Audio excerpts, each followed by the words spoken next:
Welcome to PhotoVision tutorial. In this tutorial I'm using PhotoVision Solid Ultimate version 11.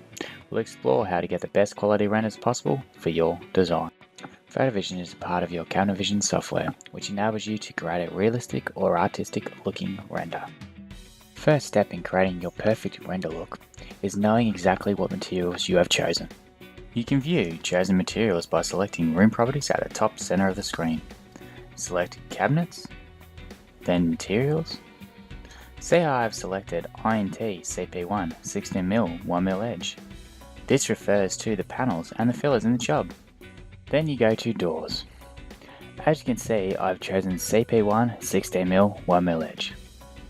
And finally, go to Countertops. As shown in this job, it's set to 40mm stone. Once viewed, exit this screen. Once you have confirmed your selected material, you can edit the finishing features on the material to achieve your design render look. To do so, return to the splash screen. Select Materials in the Catalogs tab. In the drop-down panel on the left-hand side of the screen, select Panel Stock. It's all in alphabetical order. All material options are now appearing. Across the top of the list, there are 6 tabs. To optimize your render quality, we are focusing on Finishes, Finish Types, and Textures. To adjust these, first, find the selected material from the specific job. I'll choose CP1 16mm. First, there are Finishes. Finishes are solid colors, and generally they'll be set to automatic. If they are not, change them back to automatic. Once they are set to automatic, you can change them in the Room Properties and Finishes tab, or in the sidebar when you're in 3D view. Textures. Textures need to appear with the word blank, otherwise they override the finishes. Once again, when the template has been set, you can change the textures in the sidebar when you're in 3D view or in the specific job. Finish types are how the material presents in PhotoVision.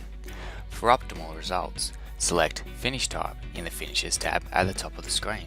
Select Copy of Bright White from the drop-down menu and change the shader to Wood. This is vital as it can impact the way you see the colours on 3D drawings.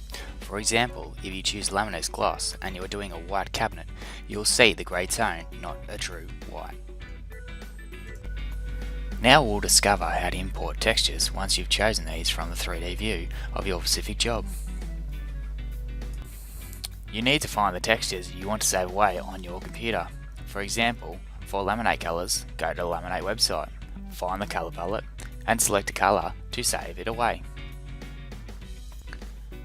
To import, return to the splash screen and select the Materials tab. Select Textures up the top centre of the screen. This screen will appear. Select the item which you would like to import from the left-hand side of the drop-down menu, e.g. Laminate. Next, move over to the import icon at the top left-hand side of the screen of the pop-up. Select the icon in the top left corner. Find and select the Laminate colour palette you previously saved away. For the images to appear, ensure the file type in the side drop-down menu is JPEG file. Select Open. Type the name and description in and select Decal Box and select OK. The colour is now imported and will remain in your database for future jobs. Tiles are different. To do tiles, select a picture, perhaps from Google Images, and make sure it has a slight border around it, so in 3D view you can see the grout. Lighting is another factor in producing the best possible render. You may know about setting the lighting before you start the job, but I have to say there is no use in doing it because we delete all the lights. First, we go to Plan View. Right click anywhere on the page and select Add Light. In this tab, you have to select the colour as white light because it gives you the best detail possible. Then you have the brightness on the right hand side of the page. You have to select it to maximum. Softness is next. You must select it to be sharp. And finally, we have the beam angle. You have to have this set to 180 degrees so it gives the best exposure in the picture.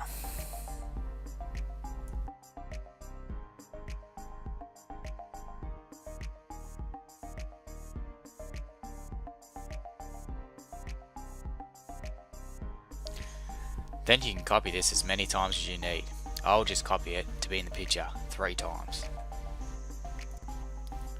Next, we must go to 3D view. Select lights from the left hand side of the screen. The new screen pops up. I won't show you all the buttons, I will just show you the ones you need to know. We'll copy this automatic one and call it test. Then we make sure you're on test. Next we go to the light that is in the middle of the screen and click on it and turn it to enabled no. Then we go down to the sunlight one, which is orange. Select it. See on the side it has brightness up to halfway. You need to put this down to about 10%.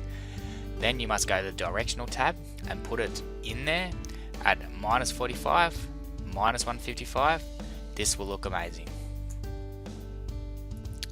Now we have done the lights, we can have a look at doing the PhotoVision side.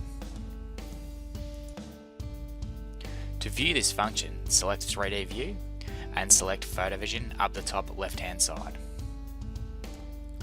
On the top left hand side you can see the edit tab consisting of advanced and architectural features. Alongside it, it is the render tab, offering cartoon, hand-drawn and hatched design options. The advanced and architectural functions enable you to create a realistic looking render, while the cartoon, hand-drawn and hatch features offer artistic looking renders. The advanced and architectural options are somewhat similar, however they both have unique features. When the advanced function is selected, your design will appear without ray trace,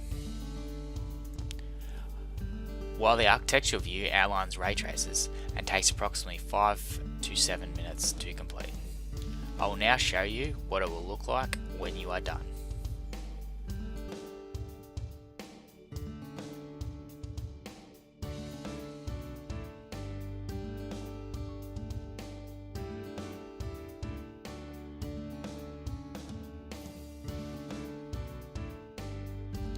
Thanks for watching this tutorial.